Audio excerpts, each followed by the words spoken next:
C'est l'âge d'or. Les plus jeunes viennent même de la Casamance pour travailler. Pendant la récolte, petits et grands, tout le monde est dans les champs. Des champs rouges.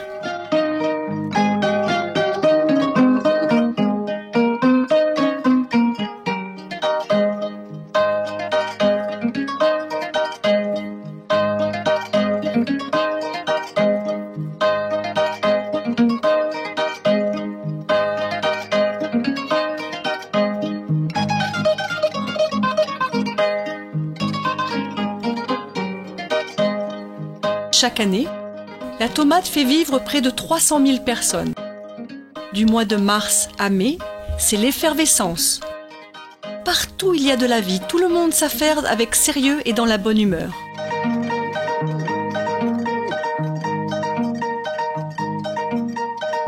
Les gens de la vallée du fleuve Sénégal et un industriel, la Sokas, vivent une véritable histoire d'amour avec la tomate depuis plus de 30 ans.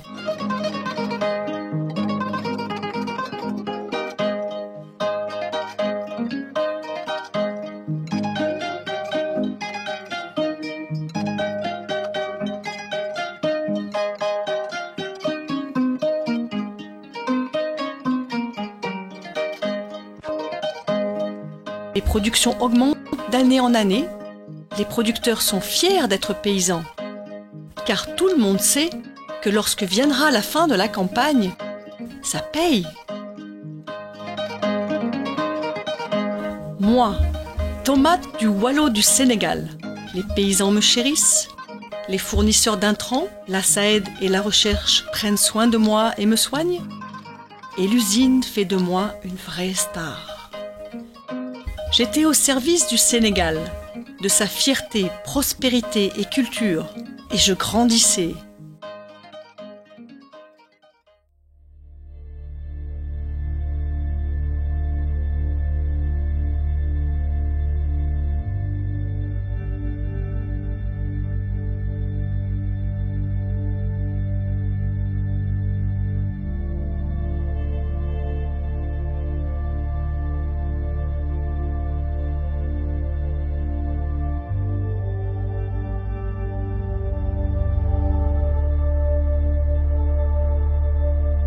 L'usine de la Sokas a fermé en 2012 et toute son activité avec elle.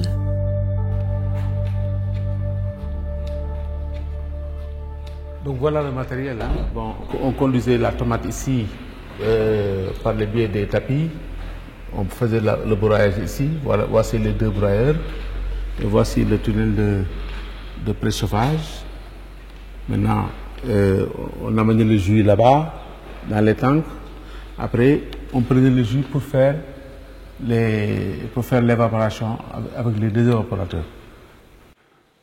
Il y avait 3 quarts, de 6 h du matin à 14 h, de 14 h à 22 h et de 22 h à 6 h du matin. Chaque fois, il y avait 50 personnes à peu près. C'est un calvaire au niveau même de la commune, parce qu'avant, on recevait 30 millions, plus aussi les impôts au niveau de la commune, mais depuis lors, il y a eu à un certain moment un dégrèvement au niveau de l'usine. Mais depuis la fermeture, aussi bien au niveau du chômage, au niveau économique et social, ça pose problème.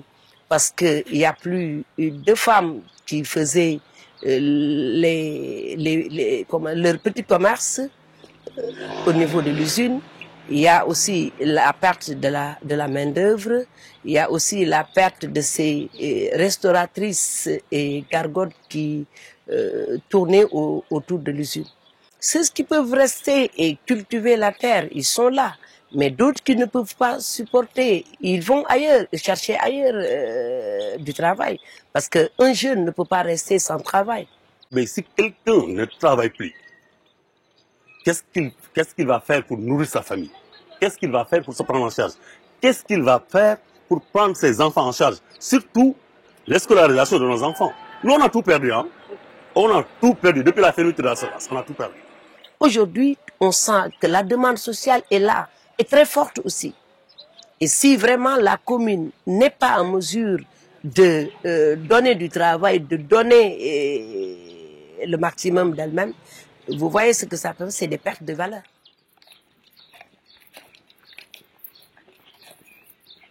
Donc vous voyez comme c'est propre, parce que à chaque fois on vient, on fait le nettoyage. La zone là, il y a les magasins de stockage. Ici, de ce côté-ci, les charrettes étaient derrière. On pouvait avoir par exemple 50 charrettes, 50 charretiers donc. Et il y avait le peseur et éventuellement d'autres gens ici. Le cariste et 5 journaliers. Ils prenaient la tomate fraîche pour l'amener vers le quai. On était chez nous. Vous pouvez vous déplacer à n'importe quelle heure. Vous pouvez passer même la nuit à l'usine. Amener 10 caisses avec des charrettes. Amener 20 caisses avec des charrettes. Vous pouvez même se déplacer des fois avec n'importe quel moyen, ce qui n'est plus le cas aujourd'hui. Lorsqu'on travaille avec la SOCAS, moi je faisais 5 voyages dans la journée. À Gaï, il y avait des transporteurs, Dagana, il y avait des transporteurs, Bokol, il y avait des transporteurs, même à Fouta. Il y avait beaucoup de transporteurs.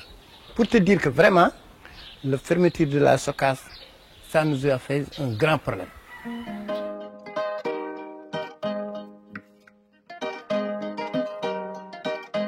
« 2011, 2012, 2013, 2014... Face à la forte baisse du prix du triple concentré, je ne fais pas le poids. En moyenne, il faut 6 tonnes de tomates fraîches pour faire 1 tonne de double concentré. 1 tonne de tomates fraîches livrée dans la vallée coûte 360 000 francs CFA. Si elle est livrée à Dakar, c'est 440 000 francs CFA. Le prix moyen du concentré importé entre 2011 et 2014 est 349 296 francs CFA. Il y a un élément quand même important. Prenons le cas du riz. À un moment donné, les commerçants, puisque leur marge en vendant du riz importé est de 4,5 fois supérieure que celle qu'ils ont en vendant du riz local, donc, ils préfèrent acheter du riz importé. Maintenant, quand le gouvernement leur a imposé de prendre un quota donc, de riz local, il y en a même qui avaient acheté du riz local et qui ne l'ont pas enlevé, qui l'ont laissé là-bas, juste pour avoir les quotas. C'est un peu ce qui se passe sur la filière tomate. Aujourd'hui, il y a plein d'industriels qui font semblant d'acheter de la production locale, mais uniquement pour pouvoir mieux vendre du triple concentré reconditionné. Moi, je pense qu'aujourd'hui, il faut que les gens comprennent que les Sénégalais, les consommateurs, ne sont pas des bénéficiaires, des gens qui ne comprennent pas ce qui se passe. Le commerce a pris le dessus sur l'agriculture. Je suis noyé dans les importations. Par exemple, s'il y a, supposons, 5000 tonnes de triple à importer pour couvrir le gap, ces 5000 tonnes sont réparties en fonction des performances réalisées par chaque acteur. Si l'un des acteurs a fait 50% de collecte de tomates fraîches, il aura 50% de triple concentré à importer. Donc c'est comme ça que ça se passe. Donc le mécanisme, en fait, avait pour objectif de pousser les industriels à acheter plus de tomates fraîches. Lorsque la tomate fraîche est moins, en tout cas transformée en usine, est beaucoup moins importante que en termes de proportion, hein, que le triple concentré importé, sur le plan purement stratégique, il est plus intéressant pour l'usine d'être basée à Dakar. Pour moi, il est plus simple de transporter 10 000 tonnes de tomates fraîches jusqu'à l'usine, sur 200 km, qui ne représente même pas 20% de mes besoins annuels, que de transporter 80% de mes besoins annuels, sous forme de triple concentré, du port de Dakar jusqu'à la vallée. L'importation du triple concentré est de loin plus stratégique que moi. C'est près de 2,7 milliards pour l'achat de la matière première contre près de 3 milliards pour la tomate fraîche rendue dans la vallée et plus de 3,6 milliards pour la tomate fraîche rendue à Dakar. En plus du coût de la transformation qui est beaucoup plus élevé pour de la tomate fraîche que si l'on transforme du concentré importé. Aujourd'hui, dans la vallée, quand on regarde d'un point de vue technique, l'environnement pour accueillir une entreprise qui a quand même besoin d'une fourniture de services, de certaines prestations, d'une arrivée de certaines utilités n'existe pas encore dans le site qui nous avait été octroyé, qui se trouve situé à Tchaoulé. Ce qui fait qu'aujourd'hui, vu que nous arrivons difficilement à avoir, étant à Dakar, les quantités demandées, si on fait le surinvestissement d'aller dans cette zone, sachant que c'est nous-mêmes qui devrions faire parvenir toutes les utilités sur le site, ça ne se justifierait pas financièrement. Notre gros souci, c'est l'évacuation. Parce que si tu as 10 hectares, on te donne une seule camion de 600 caisses ou bien 1100 caisses. Tu le partages avec 50 personnes ou 60 personnes ou 70 personnes. Et si tu as ce camion-là, il faut que tu te restes 5 à 10 jours pour avoir une autre. Mais ça ne veut pas bouger la tomate. De Guéret Chantier jusqu'à Dakar, ça fait 600 et quelques kilomètres. Tu prends tes tomates dans des caseaux, tu amènes ça jusqu'à Dakar, un peu, et tu reviens avec des poids. Donc ça n'arrange pas les producteurs. Tomate, si tu remplis une caisse, une caisse tomate bien remplie, tu le pèses ici, ça fait 30 kg ou 32 kg. Si tu l'amènes à Dakar, tu n'auras pas 25 kg. Mais le tomate, c'est de l'eau. Ça va se gâter et puis couler jusqu'à... L'expérience a montré le contraire. Pas le contraire. L'expérience a montré qu'il n'y a quasiment pas de perte de poids depuis Dakar, puisque les variétés utilisées actuellement ne permettent plus de perdre du poids. Avant, avec les variétés qui se faisaient, le Khina, etc., c'était des variétés qui étaient très... il y avait beaucoup d'eau et qui ne se conservaient pas bien. Il semble qu'il y avait des problèmes. Moi, je n'étais pas dans la filière en ce moment-là. Si la SOCAS ouvre cette usine-là, moi, ici, je n'ai pas besoin d'être gros porteur. Il y a des petites voitures comme des 4x4 là. Tu prends tes 70 caisses, tu les mets dedans. La journée, tu peux avoir 2 charges ou 3 charges. Nous ne pourrons réouvrir cette usine que si nous avons de la tomate à traiter. Avec 10 000 tonnes de tomates, nous ne pouvons faire tourner que l'usine de Savoie. Et il n'est pas logique d'ouvrir 2 usines pour traiter seulement 10 000 tonnes de tomates. Notre souhait de départ était que ces industriels s'implantent dans les zones de production, raison pour laquelle on leur a alloué des terrains. Maintenant, je dis que c'est aux autorités quand même de beaucoup s'activer sur le dossier pour le déplacement de ces usines dans les zones de production.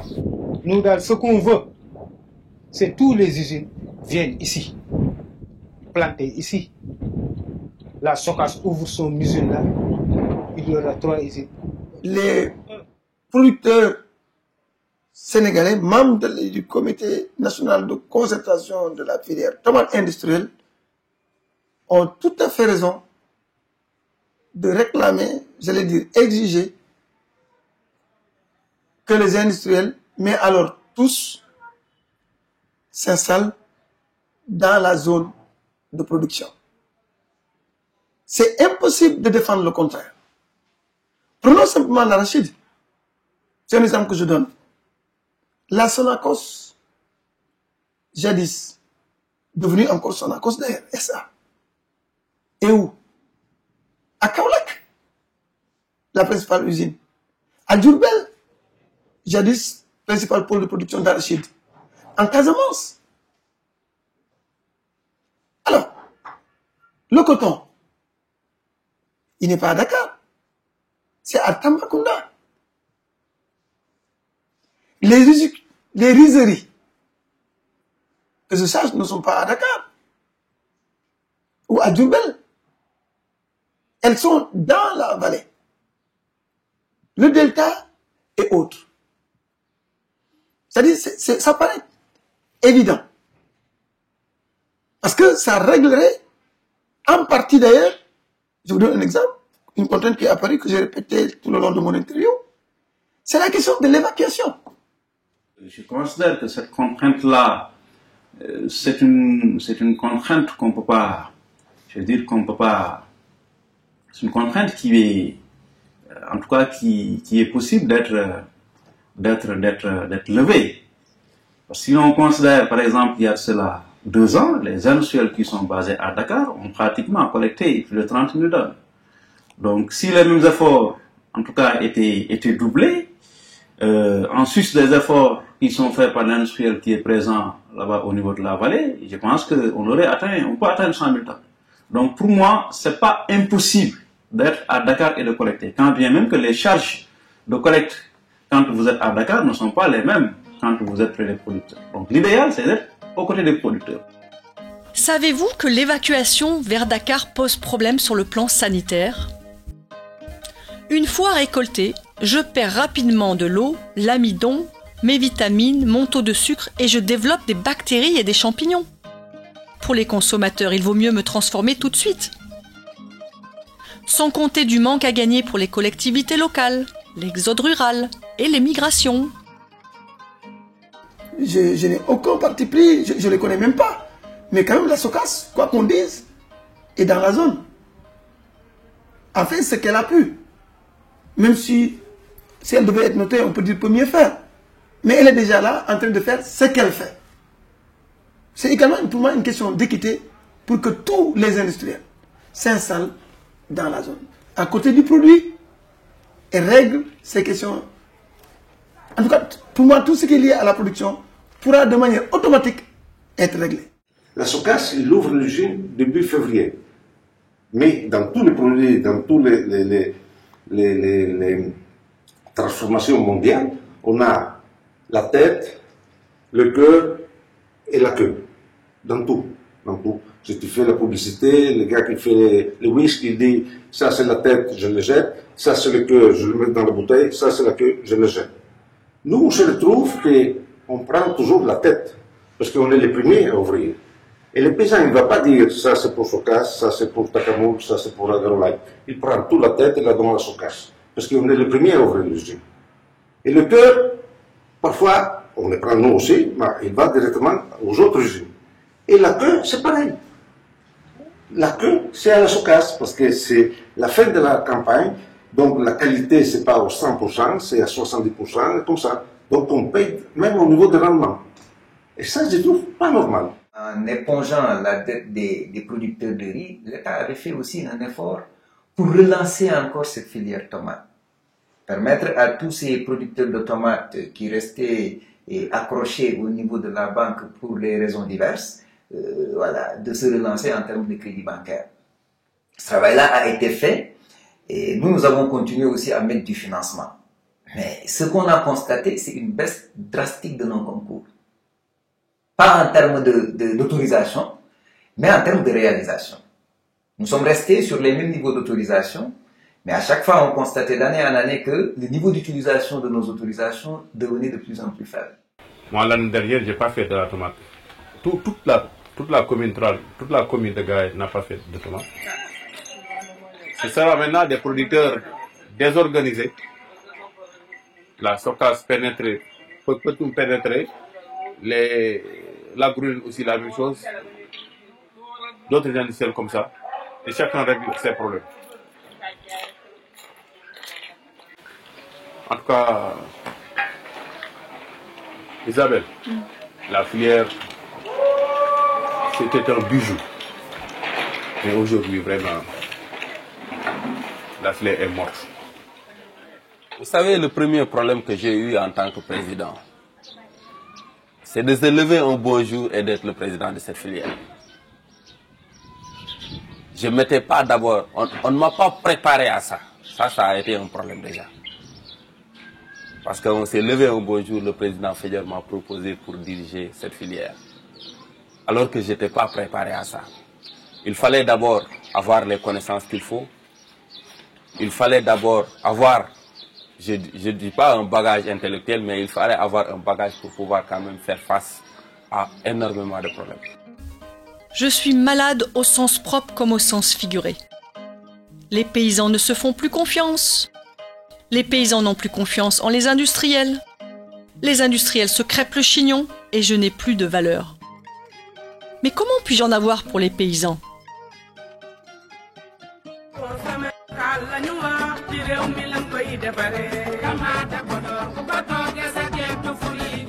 Tomate naturel 100% Sénégal. duma Un goût vraiment unique. Linguère, Tamaate Cosaan. On fait croire que je suis dans toutes les boîtes. Quand vous prenez un produit fini, on regarde un peu le pourcentage en termes de transformation. C'est ça qui lui confère, en tout cas, son origine. Et en l'état actuel, le niveau de transformation, qu'il soit du produit tomate 100% sénégalaise, tomate fraîche, ou bien du triple concentré importé d'un pays tiers, le niveau de transformation leur confère l'origine sénégalaise. Maintenant, est-ce qu'il va falloir faire un autre pas en termes de précision si le consommateur en est demandeur? On peut peut-être, dans la réglementation, peut-être ça peut être soumis comme une recommandation. C'est la raison pour laquelle, pour tout ce qui a trait à la tomate, j'ai dit qu'il faut qu'on mette un label qui permette au consommateur de savoir exactement c'est fait à base de quoi la composition doit être respectée, qu'on puisse dire tomate concentrée, tomate non concentrée. Maintenant, il faut que les gens aussi comprennent qu'en achetant de la tomate faite localement, on a une plus grande garantie donc d'absence de certains éléments tels que les OGM, etc. On est plus rassuré en achetant un produit local qu'un produit dont on ne sait pas quel est réellement son historique. Ça, c'est un autre élément. Et puis, aller sur le timbre de Makomom, ça veut dire s'approprier la chose. Le label sénégalais, il faut que l'on obtienne que le Sénégalais ait le réflexe de dire le riz là c'est pour moi, la tomate c'est pour moi, le sucre c'est pour moi, etc. Que les gens aient ce réflexe là. Donc si je l'achète, j'enrichis des gens en moi. Donc c'est un réflexe très, très basique, mais qui peut être très très profond. 10 ans avant, on a eu des pics de production entre pratiquement 125 000 à 130 000 tonnes. Aujourd'hui, pour la dernière campagne, on était à 32 000 tonnes. L'avant-dernière campagne, on était à peu près 57 000 tonnes. En 2014, on était à 97 000 tonnes. 2013, à 50 000 tonnes. Donc, une progression en dents de scie. Pour une filière, on va dire agro-industrielle, qui devrait avoir comme caractéristique sa stabilité. Je veux dire la stabilité dans ses performances. Parce qu'on considère que les maillons sont connus, fonctionnels, le système huilé. Justement, c'est là où le bas a blessé. À différents niveaux, on va dire. Mais au niveau même de quelques acteurs clés, tels que les producteurs et les industriels. Il est bon que les gens regardent dans le rétroviseur, qu'ils se disent en termes de bilan, qu'est-ce que notre organisation a réussi à faire jusqu'à maintenant. Prendre comme dirais-je, en termes de questions positives, tout ce qui est bon. Et accepter aussi de se remettre en cause en termes d'organisation. Parce qu'on ne peut pas continuer, si l'organisation ne donne pas satisfaction. Ça, c'est la partie organisation, comme je l'ai dit au début de mon intervention. Maintenant, la mise en œuvre de tout ce qui concourt à une bonne production, je pense que tous les agronomes, l'encadrement de la SAED est impliqué, la recherche-développement au niveau de la région de Saint-Louis, l'ISRA est impliqué, les fournisseurs d'intrants aussi sont impliqués, mais aussi toutes les nouvelles innovations qui arrivent. Je parlerai simplement des engrais foliaires qui aujourd'hui sont sur le marché. Nous développons des engrais foliaires qui concourent à ce que la qualité de la tomate soit assurée, également la quantité de la production soit assurée. Tout ça aidant, je pense que si chacun joue sa partition, on devrait arriver à relancer cette filière.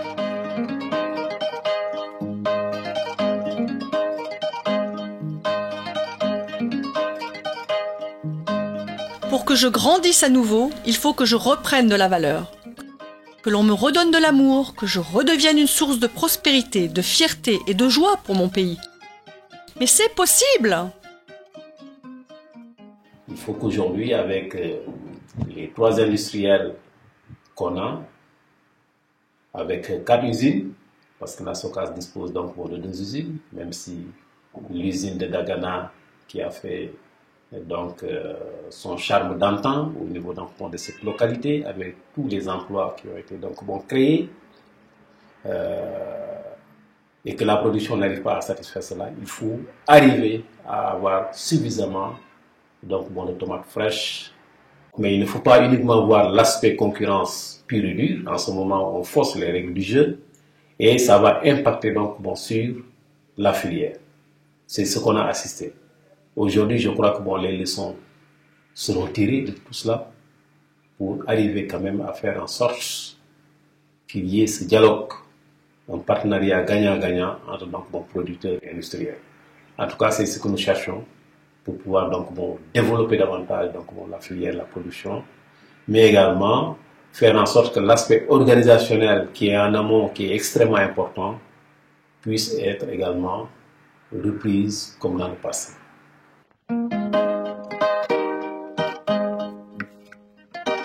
On me mange à toutes les sauces. Crue, cuite, séchée. Il y a de bonnes raisons si j'ai tant de succès. Je suis riche en nutriments et en minéraux. Je contiens aussi du sucre que l'on appelle le Brix. Je suis l'ingrédient indispensable à tous nos plats traditionnels et en plus, c'est bien connu, je renforce le système immunitaire, je préviens contre de nombreux cancers, je suis un puissant antioxydant contre le vieillissement, bref, je suis un atout santé à tous les âges. Pour les industriels, je suis un produit juteux, car plus mon taux de Brix est élevé, moins ils auront besoin de tomates pour faire 1 kg de concentré. Et pour les producteurs, c'est une donne stratégique. Pour une même quantité de tomates, vous gagnerez plus si le taux de Brix est élevé. Et c'est un vrai levier de négociation pour un partenariat gagnant-gagnant. Mon taux de Brix dépend de la qualité des semences et des façons culturales. C'est une vraie motivation pour évoluer dans vos métiers et dormir tranquille en étant certain d'obtenir de bons rendements et des tomates de qualité. C'est aussi l'occasion de réorganiser la filière. Lorsqu'il n'y avait qu'une usine, c'était l'industriel qui menait les recherches pour déterminer les meilleures variétés. Pour être de vrais partenaires, les paysans ont tout intérêt à diriger eux-mêmes les recherches avec l'appui de la SAED, de l'ISRA et de professionnels. C'est comme ça qu'ils pourront garantir aux industriels des tomates de qualité certifiées et donc obtenir un prix plus élevé. Les industriels pourront à leur tour se prévaloir de ce label pour produire de bons concentrés, des tomates séchées et autres produits de tomates. Alors comment s'y prendre dans le contexte actuel ? On se donne 3 à 5 ans pour relancer la filière en mettant sur le marché un concentré 100% tomates locales. 3 conditions.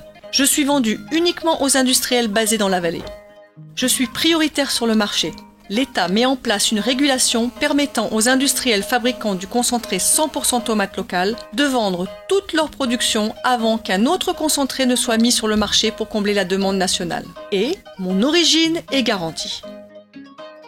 En parallèle, on profite de la baisse du tarif extérieur commun de la CEDEAO pour développer une filière concentrée de tomates fabriquée à partir de tripes concentrées importées destinées à l'exportation. Cette vision repose sur la mise en place et l'application rigoureuse d'une réglementation forte, et le soutien des consommateurs patriotes est essentiel. Ainsi, 2 filières évolueront en parallèle. Une filière qualité avec la fabrication d'un double concentré fabriqué à partir de tomates locales, et une filière exportation avec la fabrication d'un double concentré fabriqué à partir de triple concentrés importés. Sur les 5 années à venir, une stratégie de communication globale et un programme d'encadrement et d'éducation des producteurs accompagnent la relance de la filière. À mesure que les ventes de concentrés fabriqués à partir de tomates locales augmentent, celles du concentré fabriqué à partir du triple concentré importé diminueront pour devenir marginales d'ici 3 à 5 ans au Sénégal. Cette stratégie permettra de faciliter les ventes à l'exportation de doubles concentrés 100% tomates locales à l'avenir et donc de permettre à la filière agricole de toujours grandir. D'ici quelques années, la tomate sénégalaise pourrait s'imposer dans la sous-région et dans les pays où la diaspora sénégalaise est présente avec 2 produits. Un concentré de qualité 100% tomate locale et un concentré fabriqué à partir de triples importés. Rapidement, les superficies agricoles vont augmenter, créer des emplois et de nouvelles opportunités. La filière continue de progresser et d'offrir aux industriels une tomate inégalée. Forts de leur succès, les meilleurs producteurs pourront se lancer dans la tomate bio. Les ventes à l'exportation contribueront à l'équilibre de la balance commerciale du Sénégal. Moi, la tomate du Waalo, je redeviendrai la fierté de mon pays. Je serai une véritable source d'inspiration pour les pays voisins, car le succès, c'est contagieux.